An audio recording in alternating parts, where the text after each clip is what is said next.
welcome you to our presentation, Coaching as Pastoral Care. I'm Pastor Stephen Grabner. I'm currently the president of Outpost Centers International, an organization dedicated to helping ministries thrive. I'm also an executive coach. For the past 30 years, I've been working with leaders internationally, and over the past several years, I've been honing my skills as a leadership coach, particularly helping leaders initiate change in their organizations and naturally bringing personal change into their own lives. And recently I've been thinking about the overlay between coaching and pastoral care. And while we're talking about pastoral care, this could apply to a business, it could apply to a ministry.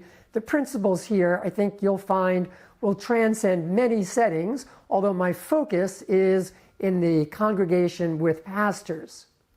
So what we'd like to do in this presentation is, first of all, give you a description of coaching.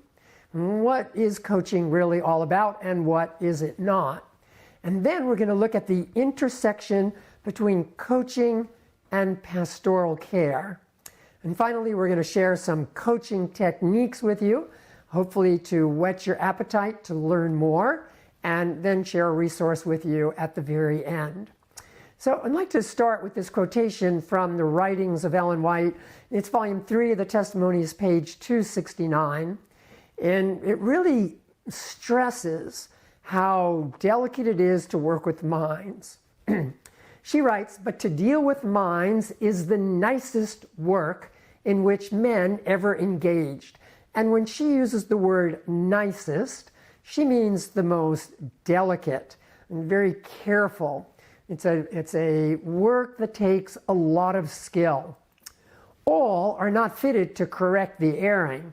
They have not wisdom to deal justly while loving mercy. So there's this blend, justice and mercy, and this caution from Ellen White about the delicate nature of dealing with other individuals. And as we start this presentation, we come from a place of the foundation that every person is created in the image of God.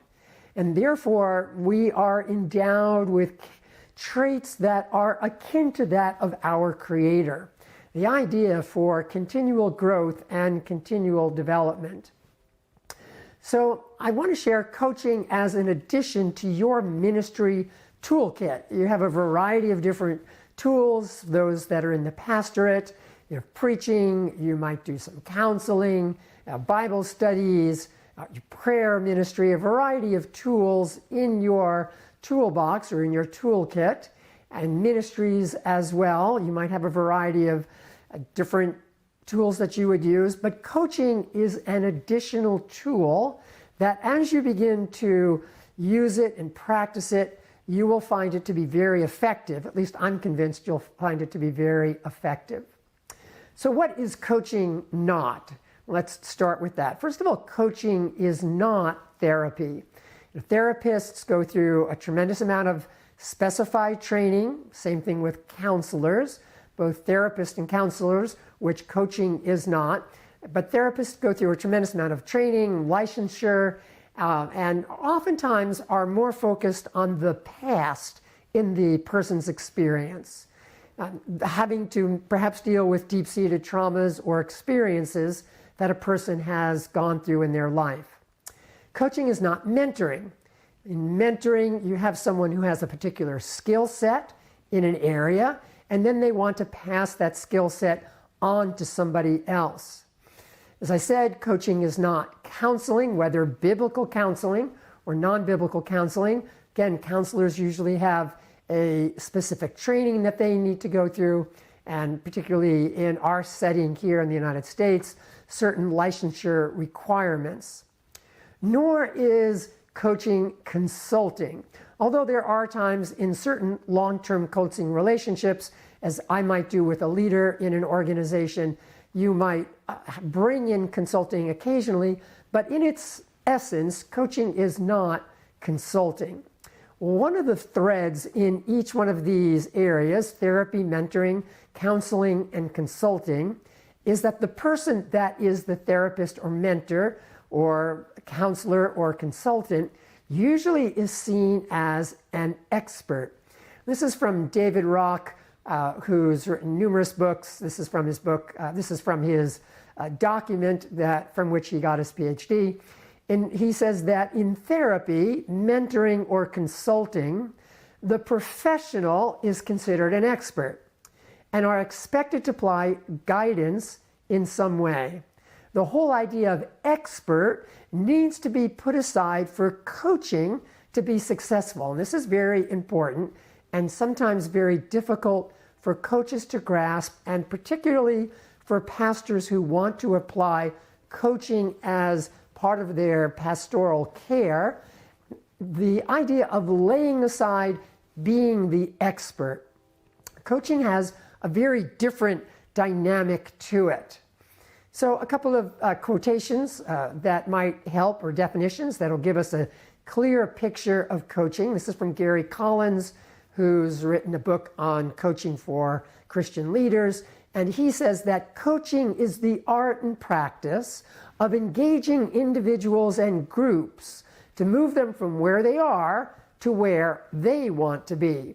So here's this idea of art and practice. It's both of those. There are skills to be learned, but then there's this art dimension. And the key point is to help individuals or groups, organizations, ministries, conferences, whatever it might be, to move from where they are to where they want to be. Change, helping individuals, ministries, conferences, unions facilitate deep-rooted change in their organization. Another quotation, this is from the International Coaching Federation, which in the United States is kind of the gold standard for qualifying coaches. There's a fairly rigorous acceptance level to become a ICF certified coach. And their definition is partnering with clients in a thought-provoking and creative process that inspires them to maximize their personal and professional potential. Notice those thoughts. Thought-provoking. So one of the things a coach wants to do is assist the coachee or the client to come to new insights through a variety of tools, which we'll share with later in this presentation. There's this dynamic, interactive, creative process. But again, you are helping, as a coach, you are helping the client maximize their personal and professional potential. Again, coming back to this idea from a Christian perspective that God has created us all in the image of God, and while our skill sets vary, we are all endowed with certain traits that are similar to that of our Creator. The ability to think and to do, to plan, put things into action, to bring new ideas into fruition, to change habits through the work of the Holy Spirit, plus intentional thinking and rethinking of how we want to become the person God intended us to be.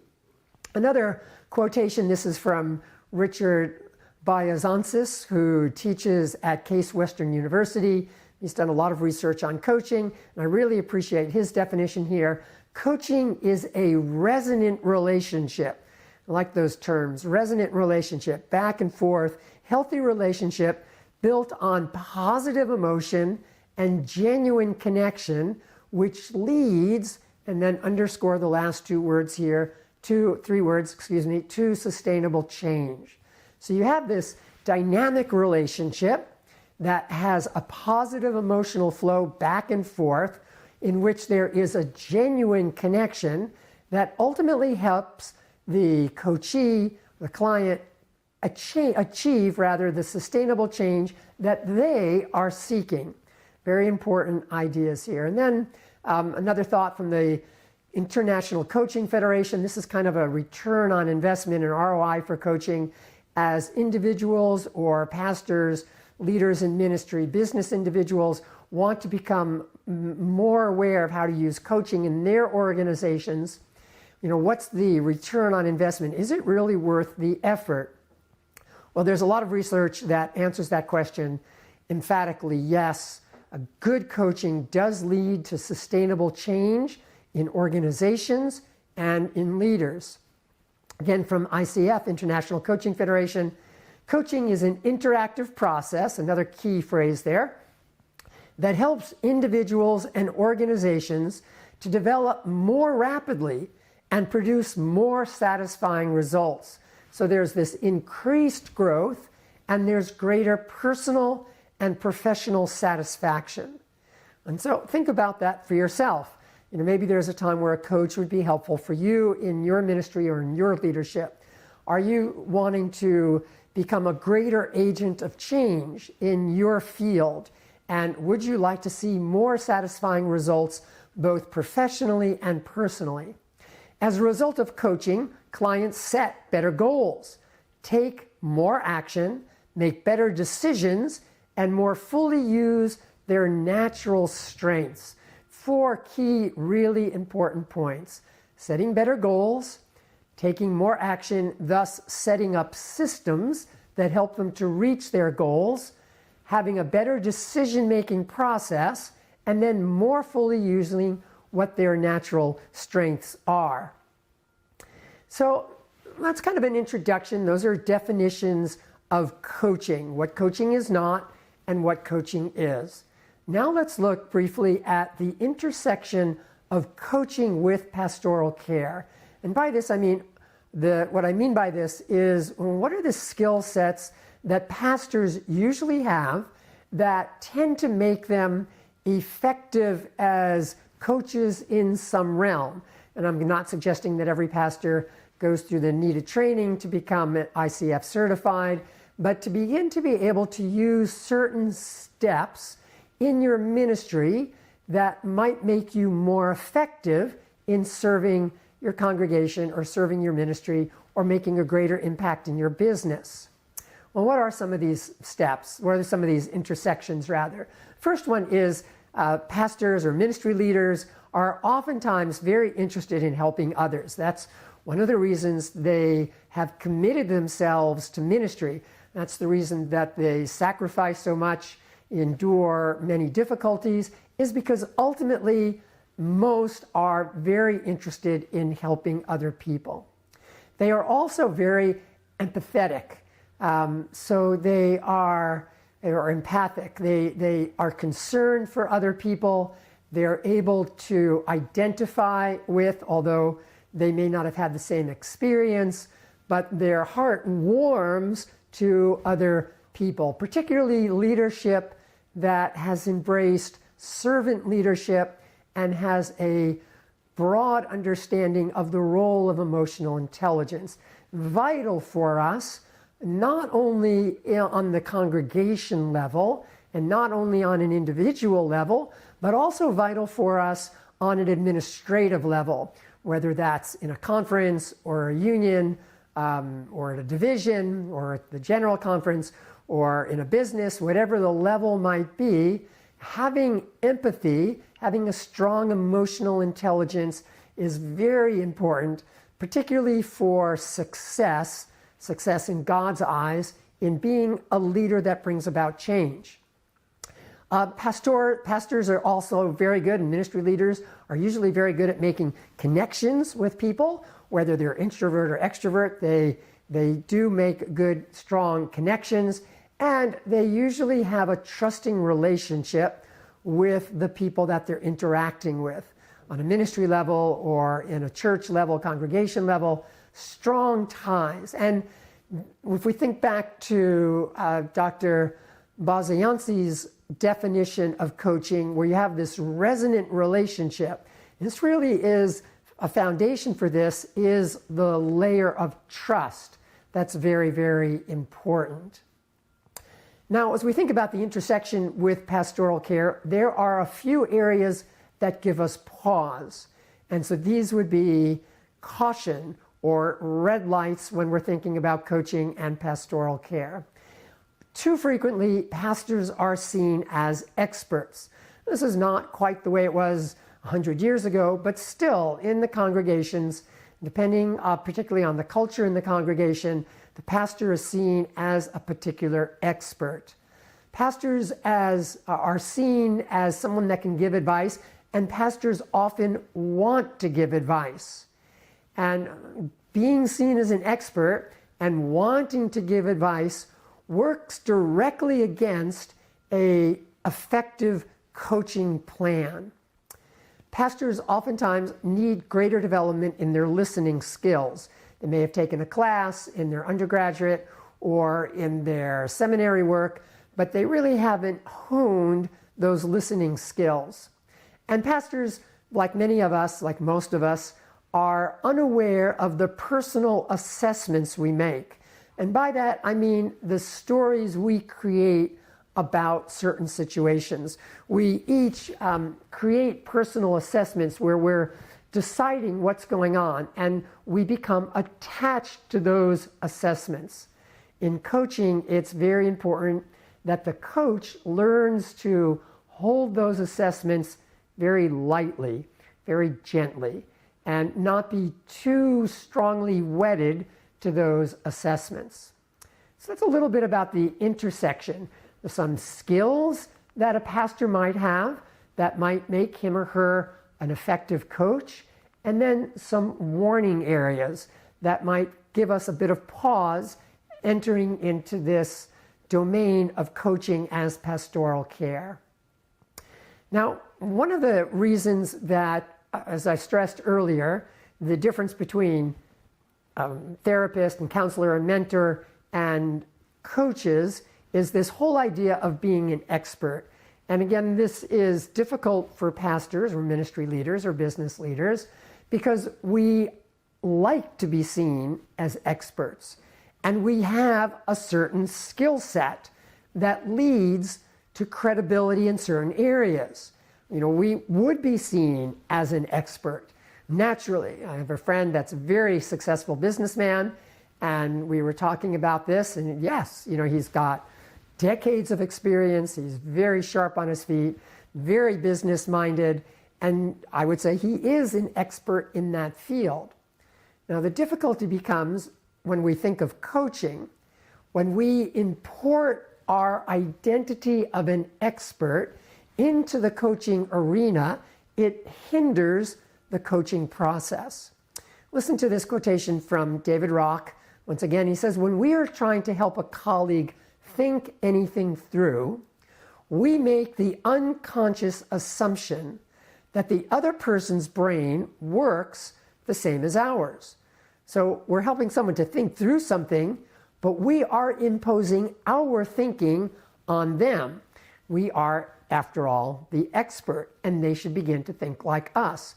The problem is very few of us, even those of us that might have expertise in overlapping fields, do not think exactly the same. And we find that, of course, in the book Ministry of Healing, and Contact with Others. Ellen White makes this beautiful idea that our ideas in regard to truth are not in all respects the same. We need to have concern for one another and understand that people see things differently. Quotation continues, and this is from David Rock's book, Quiet Leadership.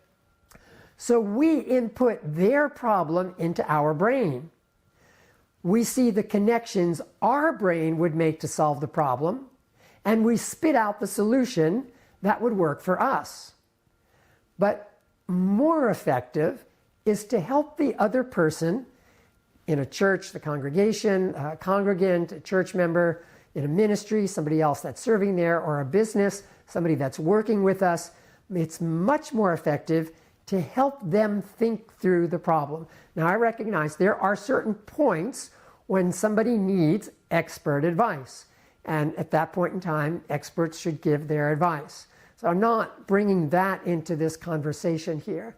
But when we think of coaching, one of the great things that a coach does is that they hold back their own idea, expert opinion, their own thinking, and they really try to help the other person think through the problem.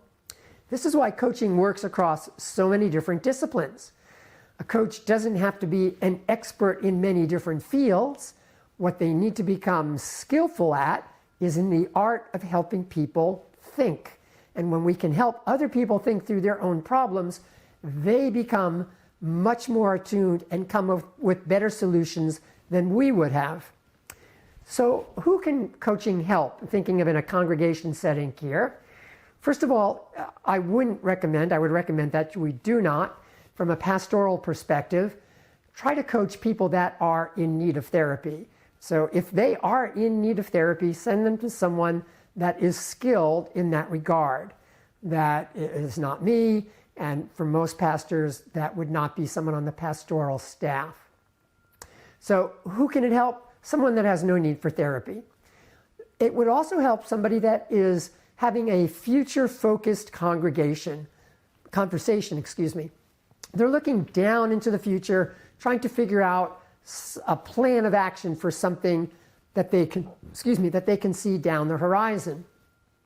Somebody that's facing a difficult decision and they need a sounding board, or they need someone to help them work through their own thinking on a decision. Maybe they're stuck. They're in a holding pattern that requires a new approach. Or perhaps they're in the midst of conflict. All of these would be a good candidate for a pastor to try to use some coaching techniques to help the church member. Or if they're facing a challenge that requires new and intentional action. So these would be people in a congregation or ministry or business that a leader in one of those different settings would try to work with and try to apply some of the techniques that I'm going to share with you momentarily. Now again, when I begin to talk about coaching techniques, remember this is a very brief introduction. Hopefully it'll whet your appetite to desire more, to think through, yes, I'd really like to know more about how to be a coach. And again, OCI, myself, we'd be happy to try to fulfill those needs for you if you should find yourself in that situation. So what are some of the coaching techniques? This is what we're going to look at here, the key coaching techniques. The first and last, SCARF and CREATE, are short acronyms that will help give you an overview of a variety of techniques. And we're not going to do a deep dive into each one of these. Again, as I just mentioned, kind of whetting your appetite and showing you how much more there is to learn. Then we're going to talk about setting the conversation. How do you begin this? What about questions? What kind of questions do you use? How does presence impact the coaching conversation? And then what about accountability? And then, as I mentioned, we'll end with another acronym, this one being CREATE. So let's start with the first acronym, SCARF. And so SCARF stands for 5 key areas: status, certainty, autonomy, relatedness, and fairness. And I'm really only going to delve into status in this presentation. We could spend a lot of time doing a deep dive through this technique in much, much more detail. But each of these are 5 areas that have been shown to be highly important to people. And when these become threatened, if we feel like our fairness or our connection to others or our freedom or our certainty is affected or threatened, or our status is threatened, we react physiologically, the same centers in the brain light up as when we are actually physically being threatened. It's almost as if someone's pointing a gun at you. Almost as if someone's pointing a gun. But it's the same centers of the brain that light up when we have a threat to any of these 5 areas. And so knowing that helps a pastor or helps a person that's developing their coaching skills to become attuned for this. And as I said, we're not going to do a deep dive here, but I just want to focus on status momentarily. So helping someone else find their own solution helps build their status. Giving a solution to someone, except for particular circumstances, but simply giving a solution to someone, telling someone what they ought to do, tends to lower their status and oftentimes is perceived as a threat. So when you're coaching with someone, you want to help keep their status intact. Again, there's many different directions we can go on this. In this brief introduction, I just want to point this out here, that when you help somebody come to their own decisions, you help them think through an issue, their status is enhanced. Now, this is difficult for pastors or coaches because we have to lower our own status in order to do that. Or, we want to be the expert, we're actually lowering our status to strengthen someone else's.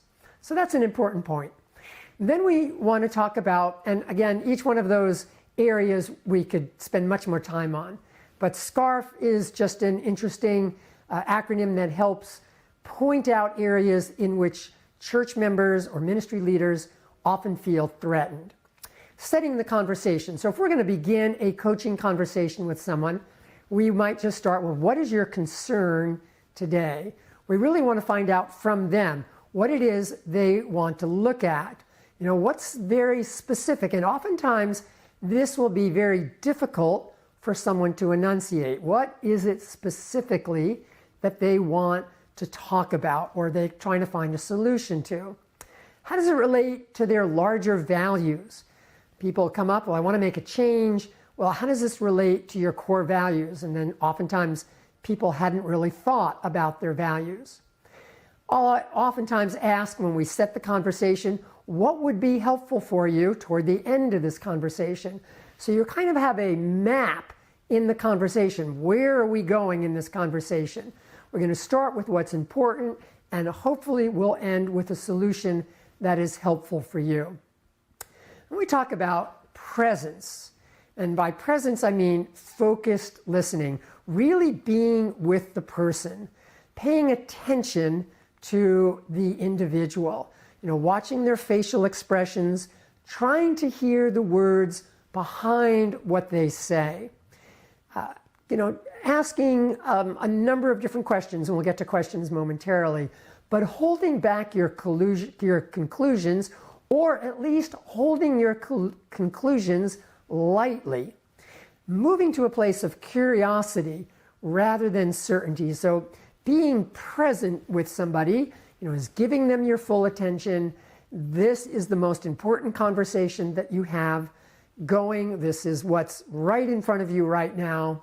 Truly trying to listen behind the words as to what's being shared. Oftentimes we listen on a superficial level.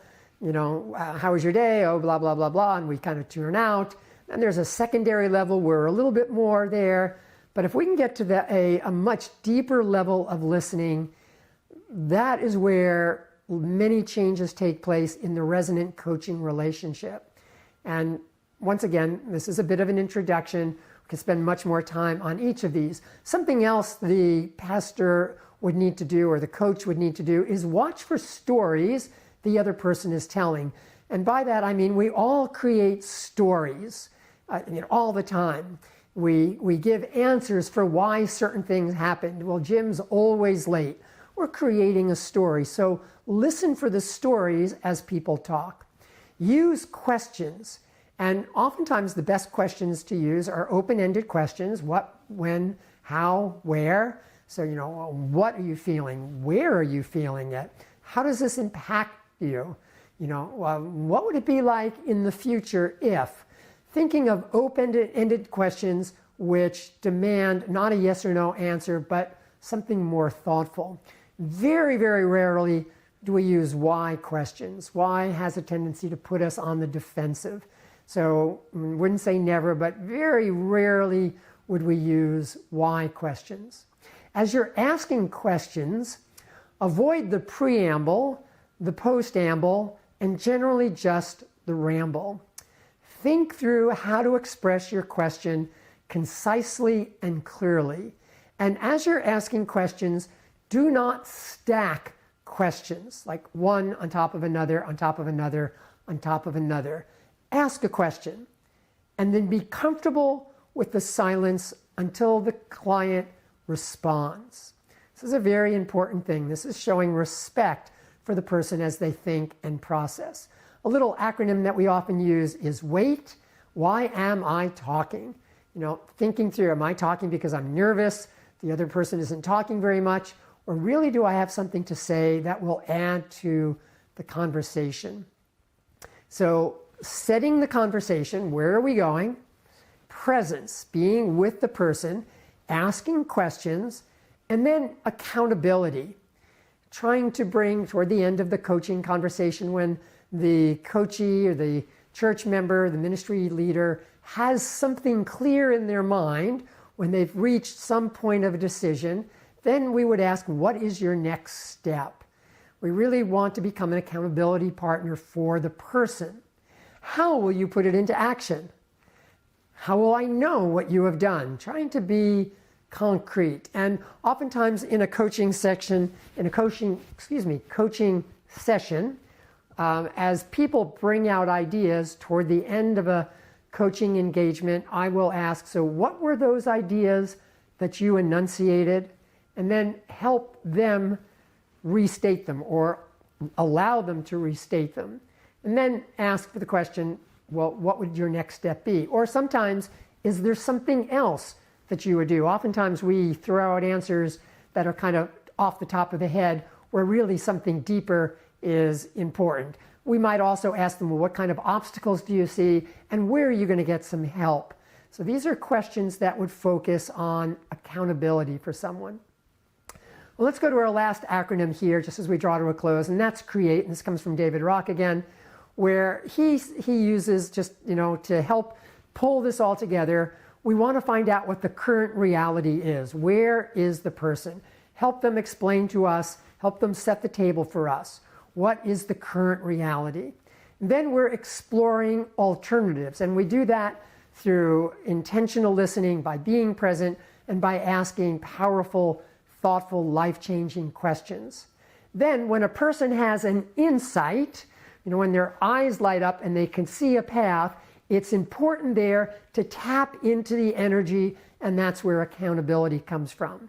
Having somebody write it down right then reinforces it in the mind. It creates another neural pathway. So you want to think about the current reality, explore alternatives, and tap into the energy. So I've given you, again, kind of a overview of how coaching can be involved in pastoral care. And once again, coaching is the art and practice of enabling individuals and groups to move from where they are to where they want to be. And hopefully, you might be interested in learning more how to be more of that kind of a leader. How to use coaching in your ministry, your congregation, your conference, whatever it is, wherever you might serve, to bring about change in that organization.